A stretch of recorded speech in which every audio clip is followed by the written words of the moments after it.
بسم الله الرحمن الرحيم. الحمد لله رب العالمين، الحمد لله حمدا كثيرا طيبا مباركا فيه، حمدا يليق بجلال وجهه وعظيم سلطانه، والصلاة والسلام على خاتم رسله وأنبيائه وصفوة خلقه وأوليائه سيدنا محمد وعلى آله الكرام وأصحابه. أما بعد، حياكم الله جميعا، وطبتم وطاب مسعاكم بكل خير وبركة وعافية في دينكم ودنياكم، اللهم آمين. تقبل الله الصيام والقيام وسائر الطاعات، وجعلنا من عتقائه في هذه الليلة المباركة الكريمة الطيبة، آمين يا رب. وانصرنا على من عادانا وآذانا، واحمد دماء إخواننا، واستر عوراتهم وآمن روعاتهم، أنت الرحيم الرحمن. آمين. إخواننا الكرام، 24 يوما من رمضان، في يوم كيومنا هذا كانت مكة في قبضة محمد صلى الله عليه وسلم. مكة بين آيتين.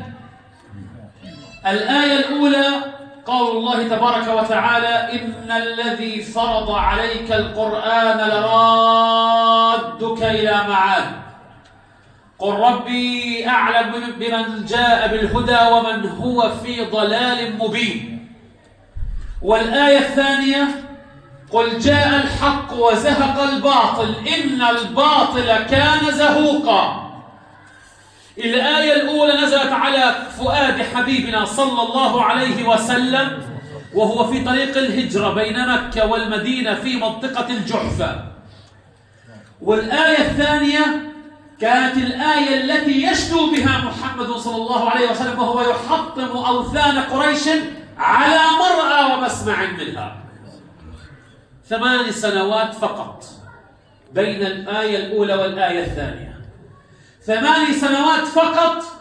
من قطع في هذه السنوات ال8 جهاد محمد ولا أصحابه صلى الله عليه وسلم سنة واحدة، لا 1 هجري ولا 2 ولا 3 حتى 8 هجري يا أخواننا. وعدوا غزوات وشوفوا التواريخ وقولوا وقرروا وانظروا بأنفسكم.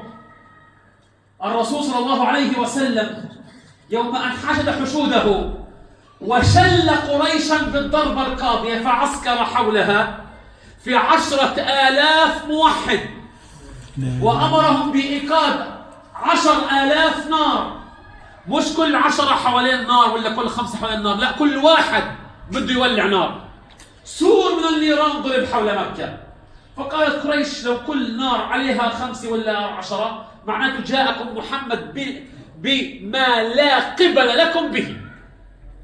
هذه الحرب النفسية وهذه حرب الإعلام. بدنا نحكي عن حرب الإعلام، هذه حرب الإعلام. بدنا نحكي عن رسائل القوة في الإعلام، هذه رسائل القوة في الإعلام. بدك تحكي عن إيقاع العدو في فخ الخوف والردع، نعم، هاي مثال على الإعلام الذي يوقع الرعب والخوف في قلب الأعداء. بدك تحكي عن الإعلام الموجه صح لخدمة الدين والعقيدة، هذا مثال على الإعلام الذي يخدم الدين والمصلحة والعقيدة، الذي لا يبدد الجهود ولا يفت في العزيمة ولا ينشر الضعف. أمدتم علينا ديننا. وكان الإعلام: إحنا بدناش من إعلام العرب يوقف معانا، شكرا، بس كيف بلا عنا، كيف بلا عنا، لأن ما عجز عنه الناعقون باسم ليش العدو أفلح فيه أقوام صهاينة بلسان عربي مبين. صدقونا يا إخوان، وهذا ما نراه. إذن رسالة الإعلام يجب أن لا يظهر فيها العدو إلا كل ما فيه قوة وتحدي. 2 بعد ما صلى رسول الله عليه الصلاة والسلام الرسالة لزعماء قريش: سلم تسلم. أبو سفيان يقع في قبضة المسلمين والعباس بيقول عندي، الرسول بيخليه عند العباس، ويأمر كتائب جيش النبي الفاتح بعرضها أمام أبي سفيان. تفضل، أول كتيبة بتمرق. أبو سفيان عين زغلل: من هؤلاء يا عباس؟ بيقول له: هذه أسلم، قبيلة أسلم ضمت جيش النبي، معكش خبر؟ تفضل شوف. فيصفق أبو سفيان بكفه على يده ويقول: مالي ولأسلم، يعني بلطم، مالي ولأسلم. القبيلة الثانية: من هؤلاء يا عباس؟ قال: هذه المزينة. ما لي ولمزينة، من هؤلاء؟ حتى جاءت آخر كتيبة لا يرى منهم إلا الحدق، العيون من الحديد، سلاح خاص، تسليح خاص، عدد خاص. شو القوات الخاصة هاي؟ فرقة خاصة. من هؤلاء يا عباس؟ قال: هذا رسول الله صلى الله عليه وسلم في المهاجرين والأنصار. يا إخواننا الحق بده قوة ضاربة، بده قوة. لما يغدر بك عدوك تعرف كيف تأدبه وتأدب اللي وراه واللي ورا اللي وراه. أما الغدر لا يقام بالغدر مطلقا، الغدر لا يقام بالغدر صحيح، ولكن ربنا بيعلمنا أن المسلم مش مغفل.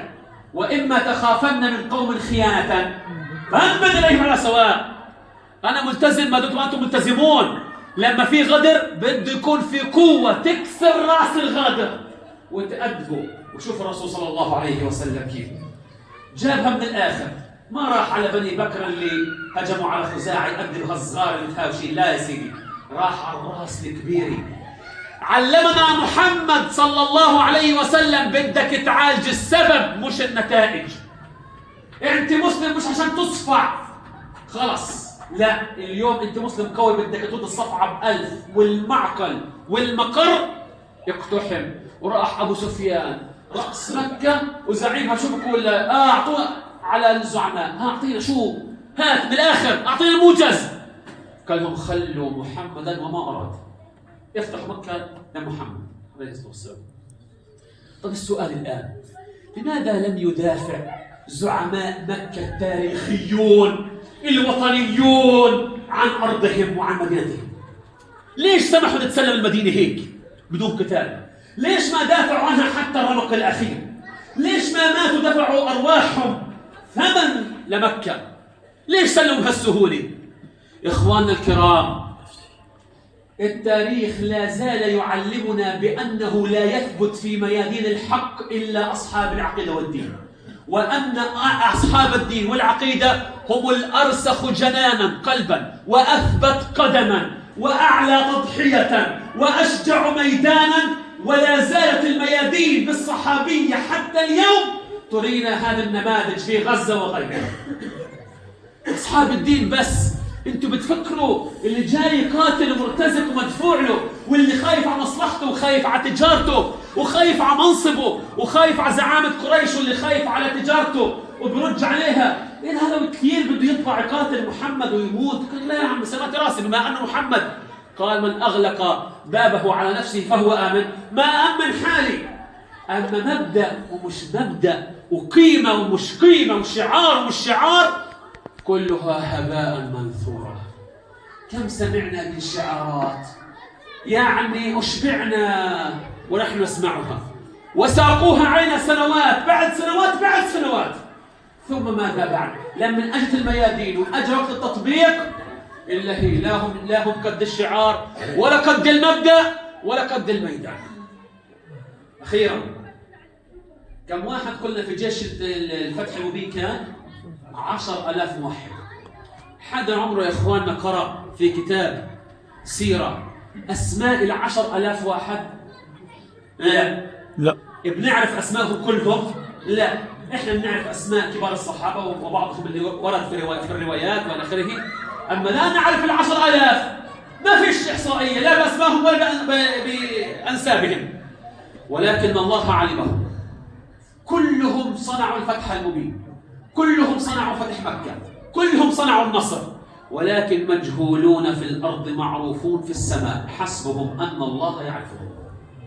كم من مجهول مخلص صنع نصر الأمة ومجد الأمة وأعلى راية جهاد الأمة وعزة الأمة، وسبحانك يا رب لما يستشهد نعرفه، أما في الدنيا ما بنعرفش، غاب عنا. يا إخواننا، كم من نموذج مشرف يعيش المرء منهم لله ويموت في سبيل الله فيرفع الله ذكره. الآن السؤال لي ولك: بما سوف نذكر في الدنيا قبل الآخرة؟ يعني لما نقول فلان أسماؤنا بما سوف ترتبط إذا سمعها الناس؟ لما نقول أبو فلان فيش والله شو عنده عمل نذكره به بعد الموت أو في الحياة، بجوز أول ما تسمع فلان تقول ما شاء الله هذا محسن جواد كريم متبرع، والله ما شاء الله يد كريمة ويد عليا. وفلان ما شاء الله الشيخ الداعية المعلم الكلام. وفلان السياسي المحنك المحترم، والله ما عملت نادر. 4 فلان المجاهد المحترم الثابت، وهكذا وهكذا وهكذا. بما سوف نذكر نحن في الدنيا قبل الآخرة؟ بما سوف نعرف؟ بما؟ بأي شيء؟ فيا الله عندما ترتبط أسماؤهم بجهاد الأمة وعزة الأمة والإثخان في العدو، أي شرف لهم، أي كبرياء لم يملكوا من كل شهرة الدنيا. ما هو في ناس بدخلوا التاريخ من أوسع الأبواب وناس بدخلوا التاريخ من أوسخ الأبواب، مظبوط؟ لا بتكون فلان التطبيع ابن سلمان الله لا يجزيه خير عصا المساء، وتقول لي تبع الامارات هذا الناعم الله لا يمسيه بخير، الله لا تبلغهم العيد، الله ما تبلغهم العيد ان شاء الله. يا رب يا رب بنعيد عقبهم ان شاء الله. اسمائهم مرتبطه بايش؟ باوسخ الممارسات واقذرها على مر التاريخ.